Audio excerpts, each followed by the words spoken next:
أعوذ بالله من الشيطان الرجيم بسم الله الرحمن الرحيم الحمد لله رب العالمين والصلاة والسلام على أشرف المرسلين سيدنا وحبيبنا ونبينا ومولانا محمد صلى الله عليه وسلم لا حول ولا قوة إلا بالله أشهد أن لا إله إلا الله وأشهد أن محمدا عبده ورسوله صلى الله عليه وسلم وداد يا سيدي ملك السلام عليكم ورحمة الله وبركاته. And fellow readers. By the grace of Allah subhanahu wa ta'ala, we will start our lesson with a noble intention which Imam Abdullah ibn Alawi al-Haddad used to make at the beginning of any lesson and before studying any book. Bismillahir Rahmanir Rahim. We intend learning and teaching, reminding ourselves and reminding others, benefiting ourselves and benefiting others, encouraging people to hold to the Book of Allah and the Sunnah of the Messenger of Allah sallallahu alaihi wasallam, calling people to guidance, guiding people to good, and in doing all of this, seeking the countenance, the pleasure, the nearness, and the reward of Allah Most High. Alhamdulillah, with Sheikh Shanu's permission, we welcome our dear sister Nuran to this platform. Nuran will be assisting by rendering all the Arabic text throughout the course, inshallah. For today, we will explore the third set of verses which Sheikh Umar Hussain al-Khatib had chosen as the introduction to his work under the section, The Merit and Importance of Following the Beloved Prophet sallallahu alaihi wasallam. The theme of today's verses revolves around the merits, the importance, and the benefits of obedience to Allah and His Rasul and His beloved Rasul sallallahu alaihi wasallam. The primary verses, or the main verses under discussion for today, are the verses 69 and verse 69 to 70. However, the three preceding verses, the verses that come before that, lends context and insight to today's discussion.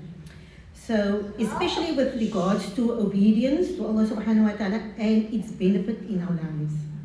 So, inshallah, without much further ado, Sister Nuran will now commence with the recital of Surah An-Nisa, verses 66 to 17.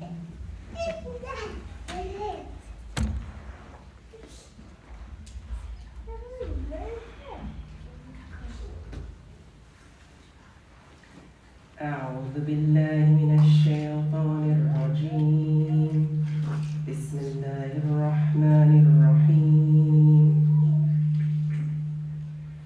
ولو أنا كتبنا عليهم أن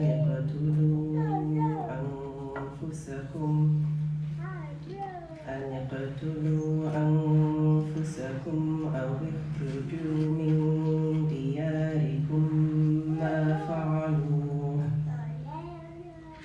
ما فعلوا إلا قليل منهم ولو أنهم فعلوا ما يوعظون به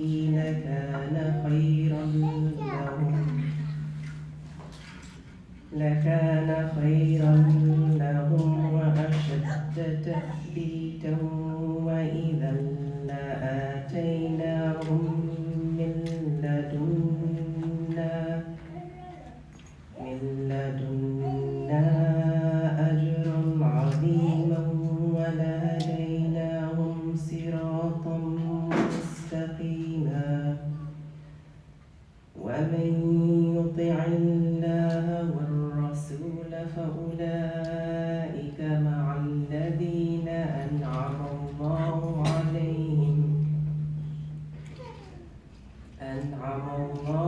عليهم من النبيين والصديقين والشهداء والصالحين وحسن أولئك رفيقا ذلك الفضل من الله وكفى بالله عليما.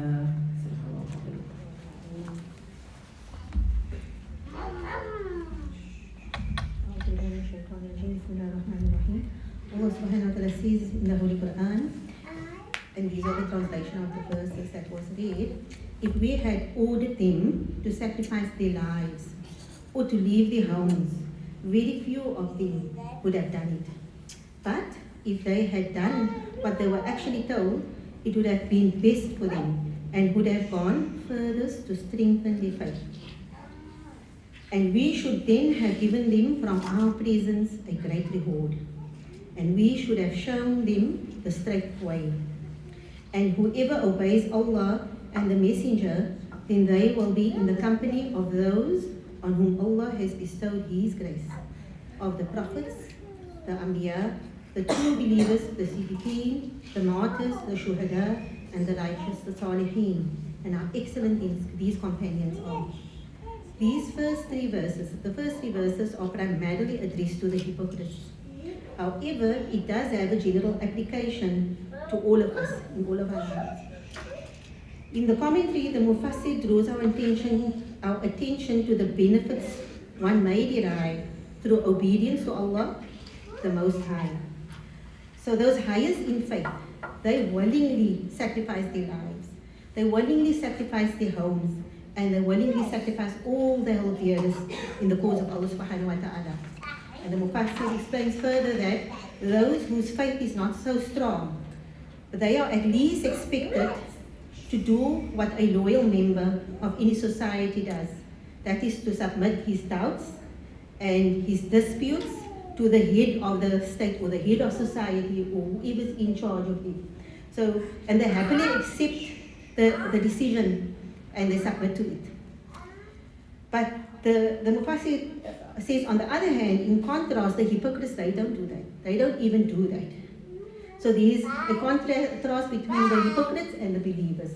So the believers, they will be the men and women who will truly devote themselves and voluntarily sacrifice everything for Allah subhanahu wa ta'ala's sake. Whereas the hypocrites, they will do lip service, but they won't submit to Allah subhanahu wa ta'ala's will, nor will they submit to the decision that the Prophet makes or rules over them. So we come back to the ayah. So Allah subhanahu wa ta'ala, so in the first three verses, Allah subhanahu wa ta'ala mentions 4 advantages.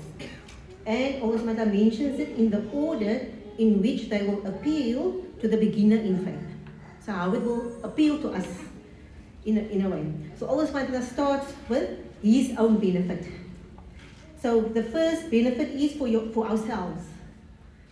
And that is in the words best for them. So the ayah says, if we had ordered them to sacrifice their lives or to leave their homes, very few of them would have done it. But if they had done what they were actually told, it would have been best for them. And the second benefit is that Allah says, Allah's strengthening of our faith, strengthening of our iman. And Allah says, but if they had done what they were actually told, it would have been best for them and would have gone furthest to strengthen their faith. And then thirdly, the Mufassir says, the third benefit is the reward from Allah's own presence. And we can't even imagine what that could be. Because Allah says, and we should then have given them from our presence a great reward. And in the fourth benefit of obedience to Allah subhanahu wa ta'ala and the Rasul, Allah says, then comes guidance to the straight way. And we should have shown them the straight way. So subhanAllah, there are so many benefits in obeying Allah and obeying His Rasul. And believers take to it. You know, and this is the reward Allah, we don't always think about it in that way, but this is the reward Allah subhanahu wa ta'ala has in store for us.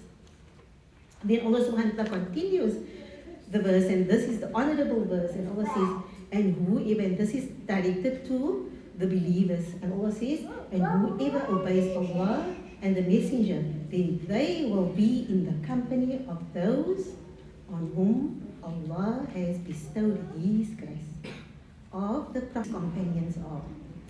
In the tafsir of Yusuf Ali, Allah be pleased with him, these honorable verses are described as a passage of the deepest spiritual meaning. Even the humblest and the simplest person who accepts faith and does good becomes at once an accepted member of a great and beautiful spiritual fellowship. It is a company which lives perpetually, forever and forever, in the light of Allah subhanahu wa ta'ala's grace. This passage partly illustrates a glorious hierarchy, of which 4 grades are specified. The highest is that of the Anbiya, the prophets and apostles, who received absolute inspiration from Allah subhanahu wa ta'ala and who teach mankind by example and by precepts. That rank in Islam is held by Muhammad Mustafa sallallahu alaihi wasallam. Next are the Siddiqeen, whose mark or the badge that they wear, it is sincerity and truth. They love and support the truth with their person, with themselves, with their whole being, with their means, with their influence, and all that they possess. That rank is held by the special companions, the Sahaba of the noble Prophet ﷺ, and amongst them, who is the first person that was attributed with as-Siddiq, is Hazrat Abu Bakr as-Siddiq radiallahu anhu. He is the one who holds that highest position. Next are the Shuhada, the noble army of witnesses who testify to the truth. The testimony may be by martyrdom, as in the case of Imams Hassan and Hussein radiallahu anhu, or it may be by the tongue of the true preacher, or the pen of the devoted scholar, or the life of the man devoted to sincere service. And lastly, there is the large company of righteous people who do their ordinary business, but always in a righteous way. So they go about doing ordinary tasks, daily tasks, whether you are a merchant, whether you are a teacher, whatever you do, but you do everything in a righteous way. That is the righteous companions. These categories of people are the rank and the file of the beautiful fellowship in which each has his place, and yet all feel that they derive glory from the common association through the grace of Allah subhanahu wa ta'ala. So consequently, whoever implements what Allah and His Messenger sallallahu alaihi wasallam have commanded him and avoids what Allah and His Messenger sallallahu alaihi wasallam prohibited, then Allah will grant him a dwelling place in the residence of honor. There Allah will place him in the company of the Anbiya, the Siddiqeen, the Shuhada and the Salihin. And Allah says how excellent these companions are, subhanAllah. So the reason for reading this verse is actually very, very beautiful. It is recorded in Sahih al-Bukhari that Ibn Jarir recorded that Sa'id bin Jubair said, an Ansari man, and according to another narration, it says a Sahabi by the name of Thawban radiallahu anhu. So we can all say radiallahu anhu too, because we don't always hear this name in the Sahabi. So Thawban radiallahu anhu came into the presence of the Holy Prophet sallallahu alaihi wasallam one day while he was feeling very, very sad. And of course the Prophet said, what is he? The Ansari said, we come to you, Ya Rasulullah sallallahu alaihi wasallam, day and night looking at your blessed face. For me, paradise will become a place of fear without you, O beloved of Allah sallallahu alaihi wasallam. The Prophet sallallahu alaihi wasallam did not answer or say anything and remained silent until later Jibreel alayhi salam came down with the honorable ayah. And the Prophet sallallahu alaihi wasallam then sent the good news to the Ansari man, to Thawban radiallahu anhu, about us being in the company of this beautiful companionship. So furthermore, it is narrated it is recorded in Sahih al-Bukhari that Aisha radiallahu anha said that I heard the messenger of Allah subhanahu wa ta'ala saying, sallallahu alaihi wasallam saying, every prophet who falls ill is given a choice between life and the hereafter. So during the illness that preceded the beloved Prophet sallallahu alaihi wasallam's death, his sallallahu alaihi wasallam's voice became weak, and I heard him saying, in the company of those on whom Allah has bestowed His grace, the prophets, the true believers, the Siddiqeen, the martyrs, and the righteous. I knew then that he was being given the choice. This hadith also explains the meaning of another hadith that says the Holy Prophet ﷺ said before his death, Allahumma fi rafiqi al-a'la. And he said it thrice, O Allah, in the most high company. O Allah, in the most high company. O Allah, in the most high company. Allahumma salli ala Sayyidina Muhammadin wa ala ali Sayyidina Muhammadin. We will close up on that note, inshallah, with the Surah Fatiha. And just أعوذ بالله من الشيطان الرجيم بسم الله الرحمن الرحيم الحمد لله رب العالمين الرحمن الرحيم مالك يوم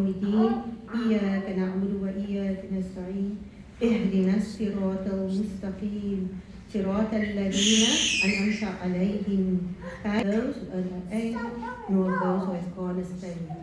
إن الله وملائكته يصلون على النبي يا أيها الذين آمنوا صلوا عليه وسلموا تسليما.